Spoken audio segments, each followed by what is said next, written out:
ఈ వీడియోలో మనం డిడ్ అనే హెల్పింగ్ వెర్బ్ను ఉపయోగించి గతంలో పూర్తి అయిన పనులను ఇంగ్లీష్లో ఎలా చెప్పాలి అనే దాని గురించి నేర్చుకుందాము.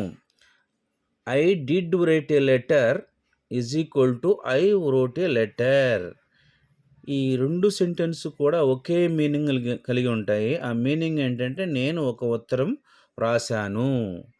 Did plus right is equal to దేని సమానం అవుతుంది? రోట్కి సమానం అవుతుంది. అంటే రోట్ బదులుగా డిడ్ రైట్ అని కూడా రాయవచ్చు అనమాట. స్ట్రక్చర్ వచ్చేసేసి subject plus did plus verb 1. దీన్నే base form of the verb అంటాము. Plus object plus other word. ఈ విధంగా దీని యొక్క స్ట్రక్చర్ ఉంటుంది.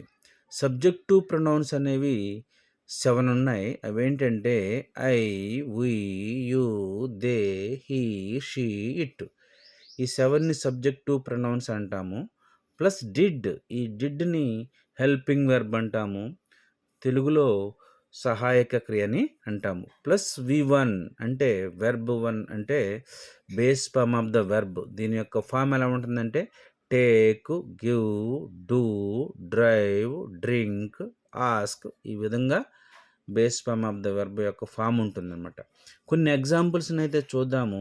I did go to college yesterday. దీన్నే I went to college yesterday అని కూడా చెప్పవచ్చు. దీని అర్థం ఏంటంటే నేను నిన్న కాలేజీకి వెళ్ళాను. We did come to Hyderabad last week. దీన్నే we came to Hyderabad last week అని కూడా చెప్పవచ్చు. అంటే మేము పోయిన వారం హైదరాబాద్ వచ్చాము. She did write a letter last week. దీన్నే she wrote a letter last week అని కూడా చెప్పవచ్చు. ఆమె పోయిన వారం ఒక ఉత్తరం రాసింది.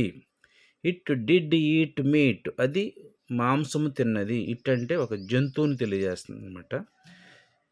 ఇంకా దీన్ని ఇట్ ఏట్ మీట్ అని కూడా చెప్పవచ్చు.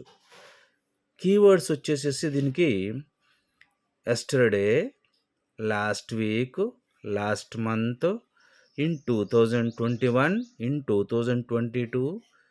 ఈ విధంగా కీవర్డ్స్ను ఉపయోగించి డిడ్ అనే హెల్పింగ్ వెర్బ్ను ఉపయోగించి మనం ఫాస్ట్ యాక్షన్స్ని చెప్పవచ్చు. ఒకసారి ఫార్ములా చూస్తే కనుక స్ట్రక్చర్ని ఫార్ములా అని కూడా అనుకోవచ్చు. Subject plus did plus verb 1. దీన్నే base form of the verb అంటాము. ప్లస్ ఆబ్జెక్టు ప్లస్ అదర్ వర్డ్గా ఉంటుంది. Thank you for watching this video.